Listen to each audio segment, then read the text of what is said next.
Nice. ఇది నేనే చేశాను. నిజంగానా? మీకు ఇవి చేయడం కూడా తెలుసా? వావ్. ఏం రాసిందో చదివి చూసి. I love you. Oh, thank you. I love you too. నా ఫ్రెండ్ మాలతికి డాల్స్ అంటే మహా ఇష్టం. దానికి కూడా ఒకటి చేసి ఉండొచ్చు కదా. ఇప్పుడు దీన్ని చూస్తే లాక్కుపోతుంది. నెక్స్ట్ టైం దానికి ఒకటి చేసేవ్వండి, okay? But thank you so much, it's lovely. Thank you. సరే, నేను బయలుదేరుతున్నాను. మీరు వస్తారా? నేను వస్తారా? కమ్.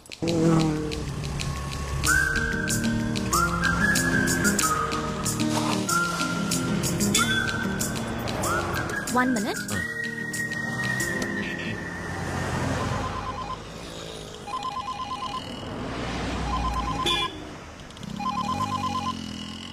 ఏరా గిఫ్ట్ ఇచ్చావా? ఇచ్చాను. Super super. రే అరవింద్ గిఫ్ట్ ఇచ్చాడు రా. ఏముంది? ఐ లవ్ యూ టూ అంది. కంగ్రాచులేషన్స్. లేదురా, ఐ లవ్ యూ టూ లో ఏ ఫీల్ లేదురా. చూసావా మాట్లాడేవన్నట్టు వెళ్ళిపోయిందిరా. ఇప్పుడు అమ్మాయిలు ఏం మాట్లాడినా లవ్ యూ అనే. అబ్బ కొడుకుతోనూ ఐ లవ్ యూనే, అమ్మ కూతురుతోనూ ఐ లవ్ యూనే. అంతా టాటా బై బై మాదిరి అయిపోయి సిచ్యువేషన్ వేరే విధంగా మారుతోంది. ఇప్పుడు నేను ATM లో ఉన్నాను, అతను బయట ఉన్నాడు. ఇవాళ ఐ లవ్ యూ అంటూ గిఫ్ట్ ఇచ్చాడు. ఏదో చెప్పి మేనేజ్ చేశాను అనుకో. ఏం చేద్దాం? జాగ్రత్త, మనకి ఇబ్బంది కలగకుండా విషయం చెప్పు. గుర్తుపెట్టుకో, అతను మనకు అవసరం. కేర్ఫుల్ గా హ్యాండిల్ చేయి. అసలు క్యాబ్ కూడా ఇవ్వదురా, ఏం చేయమంటావు? Okay okay, I call you later. By. వస్తుంది, తర్వాత మాట్లాడతా. వెళ్దామా?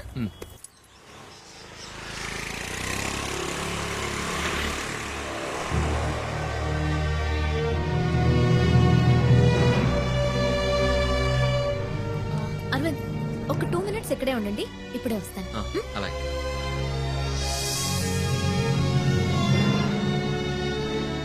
Hi uncle.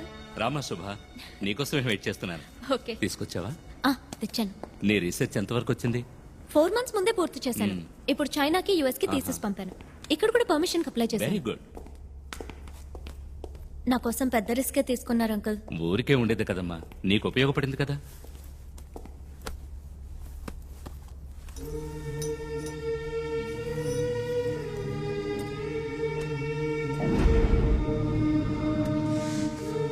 ఇన్స్పెక్షన్ రేపు. ఈ లో పెట్టేస్తే ఏ ప్రాబ్లం ఉండదు. ఓకే.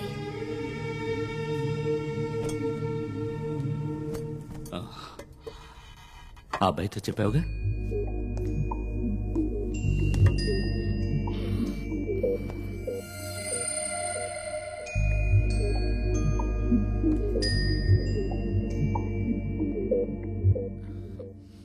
హాయ్.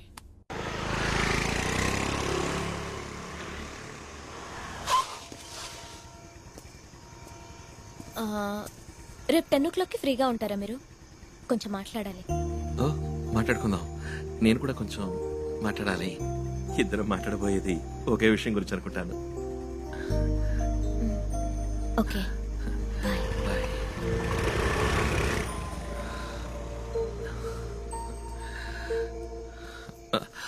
బాబాయ్. రై, ఎవరు అమ్మాయి? చూసారా, నాకు బాగా పిలుస్తాను ఉండండి. రై, ఆగరా. ఆ అమ్మాయి నీకు ఎప్పటి నుంచి తెలుసు? అది 2.5 నెలలుగా తెలుసు. 2.5 నెలలుగా? తను సంవత్సరంన్నరగా నీకోసం చదువుతాను తెలుసా నీకు? చాచా, ఏదో పరిశోధన కోసం కోతి కావాలని వచ్చింది, అప్పుడే ఫస్ట్ టైం చూశాను. తను కోతిని పరిశోధించడానికి అది వచ్చింది, నిన్ను పరిశోధించడానికి. తను సంవత్సరాల క్రితమే మన ఊరికి వచ్చి బోధిధర్మ వంశం వాళ్ళు ఎవరని అడిగి మన బంధువులందరికీ రక్త పరీక్ష చేసింది. బోధిధర్మ చిత్రపటాన్ని, నీ ఫోటోని తేరిపారు చూసి నీ పేరేంటి, నువ్వేం చేస్తుంటావని నన్ను అడిగింది. ఇన్నాళ్ళ తర్వాత మళ్ళీ ఆ అమ్మాయిని ఇక్కడ చూశాను. పైగా ఏమీ ఎరగనట్టు నటించింది. నువ్వు అసలు తెలియవంది. మీ పిన్ని అప్పుడే చెప్పింది, నేనే నమ్మలేదు. ఇప్పుడేమో నిన్ను దించి టాటా చెప్పాల్సిందే.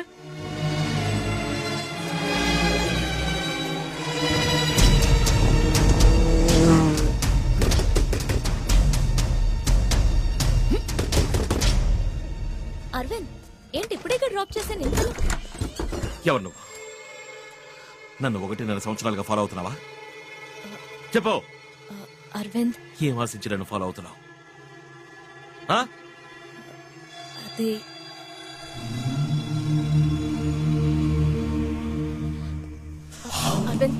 అరవింద్, అది కాదు, నా మాట.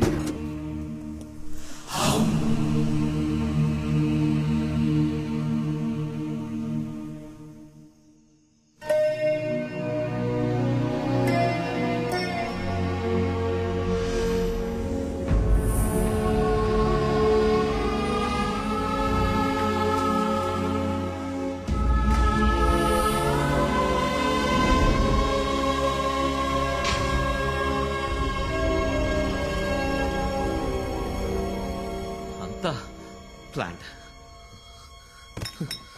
పథకం ప్రకారం మోసం చేశావు. అరవింద్, రేపు నేను నీతో మాట్లాడతానన్న దీని గురించే. నేను ఒక పరిశోధన చేస్తున్నాను. పిచ్చి వాళ్ళు అన్నీ నమ్మేశాను. తను నీ వెనకాల తిరుగుతోందేంట్రా అని అందరూ అడిగారు. ఈ పురకి ఎక్కి చావలా. అబద్ధం, అంతా అబద్ధం. ప్రాణాలతోనే నన్ను పోస్ట్ మార్టం చేశావు. నేను ముందే చెప్పాలని ప్రయత్నించాను అరవింద్. ఎందుకు చెప్పాలి? ఈ ఎలకి కుందేలకి కారణాలు చెప్తున్నావా ఏంటి? నేను రెండో రోజే చెప్దాం అనుకున్నాను, కానీ నువ్వే లవ్ అది ఇది అనుకుని కన్ఫ్యూజ్ అయ్యా. ఓ, నేను లవ్ చేయట్లేదని చెప్తే ఎక్కడ నువ్వు ఈ పరిశోధనకు ఒప్పుకోవనని భయపడి చెప్పడం ఎలాగా అని ఆలోచిస్తున్నాను. షేక్ హ్యాండ్ ఇస్తేనే లవ్ అని నువ్వు అనుకుంటే దానికి నన్నేం చేయమంటావు? మాట్లాడ. నన్ను వెతుకుంటూ వచ్చింది నువ్వు. నీ పనవ్వాలంటే ఏవైనా చేస్తావు, ఏం కావాలన్నా ఇస్తావు. వద్దు అరవింద్, నువ్వు అన్నదానిలో వేరే అర్థం వస్తుంది. అన్నార్థాలు రావాలని అన్నాను. ఆడపిల్లలతో మసలుకోకపోవడం నీ తప్పు. పుట్టిననాటి నుంచి ఏనుగు, ఒంటె, సింహం లాంటి మృగాలతో పెరిగి నీకు ఓ ఆడపిల్ల నవ్వుతూ మాట్లాడినా లవ్వనే అనిపిస్తుంది. అవును, లవ్వనే అనిపించింది. నువ్వన్న ఏ మృగమో నన్ను చూసి నవ్వను లేదు, నటించను లేదు. నువ్వు నవ్వా, నవ్వాను. నువ్వు చేసినది తప్పు కాదు, నేను లవ్ చేయడం మాత్రం తప్పు కదా? అవును, లవ్ తప్ప ఇంకేం తెలుసు నీకు? పోయి చెత్త కుప్పలో పడే నీ లవ్వు.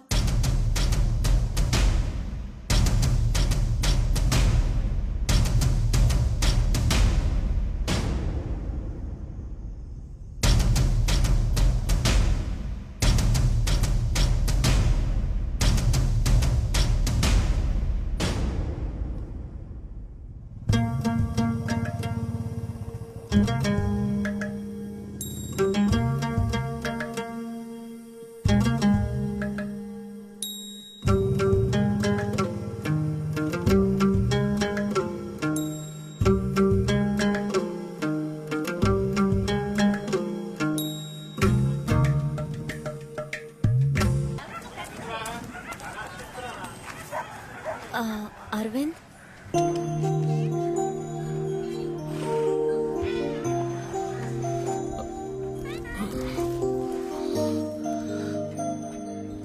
నన్ను వదలవా నువ్వు? వదులుకోలేను. ఏమా అన్యాయం అమ్మా ఇది. ఈ రాత్రి అంతా నిద్రపోలేదు. ఈ ఊరు వచ్చినప్పుడు నుంచి ఇలా పిచ్చోళ్ళగా అయిపోయాడు. నాతో 1 hour వస్తావా? ఇట్టరమ్మనే తీసుకెళ్లి అట్టేటా వదిలేసావు. మా అరవింద్కి ఏందమ్మా లోటు? నువ్వు మాట్లాడకు. ప్లీజ్, 1 గంట నాతో బయటికి రా. రే వెళ్ళిరారా. మీరెళ్ళి బండి దగ్గర ఉండండి, నేను పంపుతాను.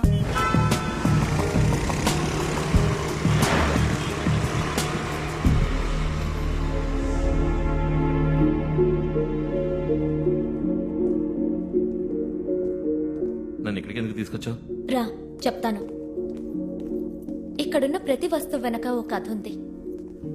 ఇప్పుడున్న మనం కాదు నిజమైన భారతీయులం. కొన్ని వేల సంవత్సరాలకు పూర్వం శౌర్యాన్ని, నాగరికతని ఈ లోకానికి నేర్పించారే, వాళ్లే నిజమైన భారతీయులు.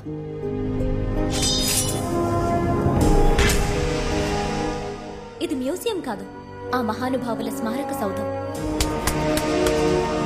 నేటి మన మోడర్న్ సైన్స్ కన్నా మన పూర్వీకులు అందించిన శాస్త్ర పరిజ్ఞానం 500 ఏళ్లు అడ్వాన్స్డ్ గా ఉందంటే నువ్వు నమ్మగలవా? స్పేస్ రీసెర్చ్ లో ఈనాటి సైంటిస్టులు 9 గ్రహాలు, వాటి పేర్లు టెలిస్కోప్ సాయంతో చెప్తున్నారు. కానీ కొన్ని వేల సంవత్సరాలకి పూర్వమే మన దేవాలయాల్లో నవగ్రహాలను ప్రతిష్ఠించి పూజించారు. ఎలా?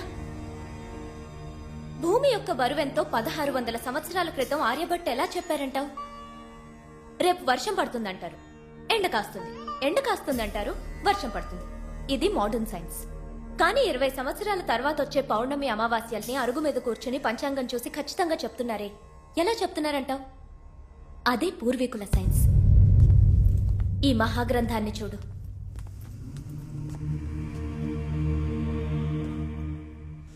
ఈ గ్రంథానికి నాకు ఏ సంబంధం లేదు, కానీ నీకు ఈ గ్రంథానికి సంబంధం ఉంది. దీన్ని రచించింది ఎవరో చెప్పనా? The great master Bodhidharma.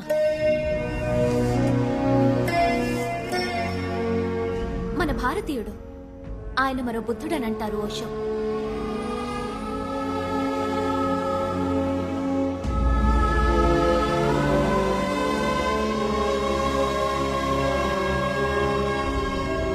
ఈ మహాగ్రంథంలో ఏముందో తెలుసుకునే ముందు మరో చోటికి వెళ్తాన్రా.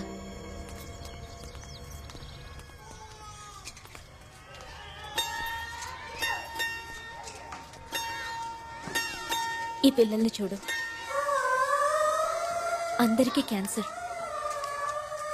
6 ఏళ్ళు 7 ఏళ్ల వాళ్ళకి క్యాన్సర్. ఏం తప్పు చేశారని? సిగరెట్ తాగారా లేక పాన్ పరాగ్ తిన్నారా?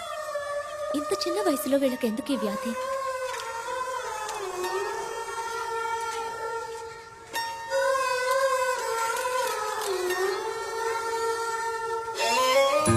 వీళ్ళందరూ మెంటలీ ఛాలెంజ్డ్ చిల్డ్రన్.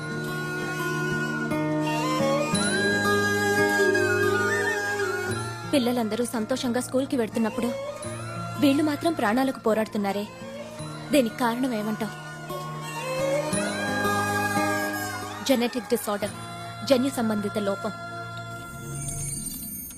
ఒక మనిషి డిఎన్ఏ ద్వారా అతని వ్యాధిని, సామర్థ్యాన్ని రెండు మనం నిర్ణయించవచ్చు. మన ఒంట్లో ప్రతి సెల్లులోనూ ఈ డిఎన్ఏ ఉంటుంది. అర్థమయ్యేలా చెప్పాలంటే పారంపర్య వ్యాధి, పారంపర్య బుద్ధి ఇవి రెండు డిఎన్ఏ మూలంగానే వస్తాయి. హార్ట్ అటాక్, మోకాళ్ళ నొప్పి, చక్కెర వ్యాధి, ఇప్పుడు చూసి నీ చిల్డ్రన్కి వచ్చిన వ్యాధి, వీటికి కారణం వంశపారంపర్య డిఎన్ఏలో ఉంటుంది. ఇలా వంశపారంపర్యంగా వచ్చే వ్యాధుల్ని, లోపాల్ని డిఎన్ఏలో కరెక్ట్ చేయగలమన్నదే నా రీసెర్చ్. ఇంకో ముఖ్యమైన విషయం, నేను రీసెర్చ్ చేసే ఈ డిఎన్ఏ మూలంగా మన పూర్వీకుల శక్తి సామర్థ్యాలు తిరిగి మళ్లీ రప్పించగలం. ఓ చిత్రకారుడు కావచ్చు, సమరయోధుడు కావచ్చు, వాళ్ల పారంపర్య డిఎన్ఏలో ఆ సామర్థ్యం ఇప్పటికే ఉంటుంది. దాన్ని ప్రేరేపిస్తే మనం వాళ్ల పారంపర్య సామర్థ్యాన్ని తిరిగి మళ్లీ తీసుకురావచ్చు.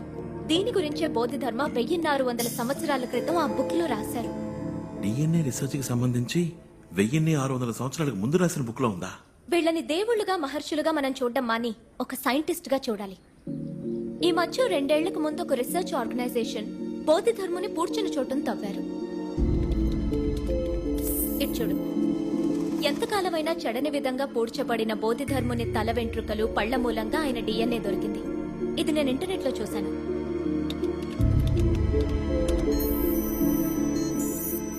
ఇది బోధిధర్ముని డిఎన్ఏ. బోధిధర్మ వంశానికి చెందిన వాళ్ళ, మీ బంధువులు ఇప్పటికీ కాంచీపురం పరిసరాల్లో ఉన్నారని నేను తెలుసుకున్నాను. వాళ్ళ కోసం నేను బయలుదేరాను.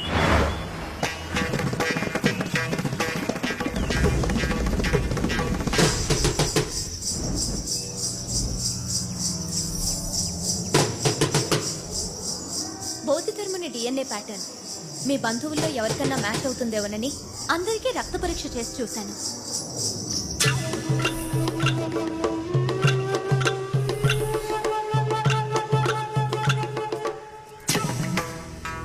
అప్పుడే మీ బాబాయ్ గారింటికి వెళ్ళాను.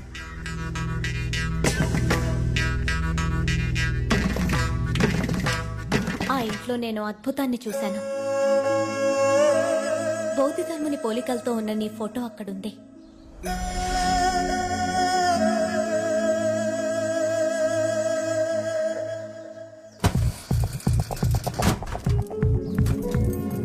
నువ్వు వాడిన పాత హెయిర్ బ్రష్ లో నీ తల వెంట్రుకలు చూసి ఆ బ్రష్ తీసుకున్నాను.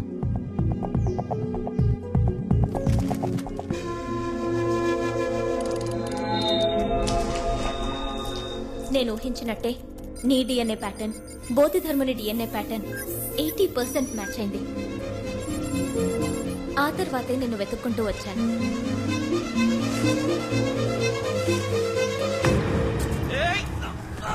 సర్కస్ లో నీకు దెబ్బ తగిలి హాస్పిటల్లో అడ్మిట్ అయినప్పుడు నా పరిశోధనకు అవసరమైన టెస్ట్లన్నీ అక్కడ డాక్టర్ ద్వారా చేయించాను. బోధిధర్ముని శక్తి సామర్థ్యాలు నీ డిఎన్ఏలో ఉన్నాయి. దీన్ని జెనెటిక్ మెమరీ అంటారు. ఆ మెమరీని ప్రేరేపించగలిగితే బోధిధర్ముని శక్తి సామర్థ్యాలు నీకొస్తాయి. ఎస్, 1600 సంవత్సరాల క్రితం జీవించిన బోధిధర్ముని అదే సామర్థ్యంతో తిరిగి రప్పించవచ్చు. కానీ ఆయన సామర్థ్యం ఇప్పుడు ఈ కాలానికి ఎలా యూస్ అవుతుంది? బోధిధర్మ ఎంతో గొప్ప వైద్యుడు. మన దేశంలో ఏ కొండలో చూసినా కొన్ని వేల రకాల వ్యాధుల్ని గుణపరిచే అపూర్వమైన మూలికలున్నాయి. ఆ వివరాల గ్రంథాలు విద్రోహుల దండయాత్రల్లో విధ్వంసమయ్యాయి. బోధిధర్మునికి ప్రతి ఆకు యొక్క ఉపయోగం, ప్రతి వేరు యొక్క ఉపయోగం తెలుసు. అది ఈ ప్రపంచానికి ఉపయోగపడాలి. ఇదంతా నువ్వు మనసు పెడితే సాధ్యపడుతుంది. ఇప్పుడు నన్నేం చేయమంటావు?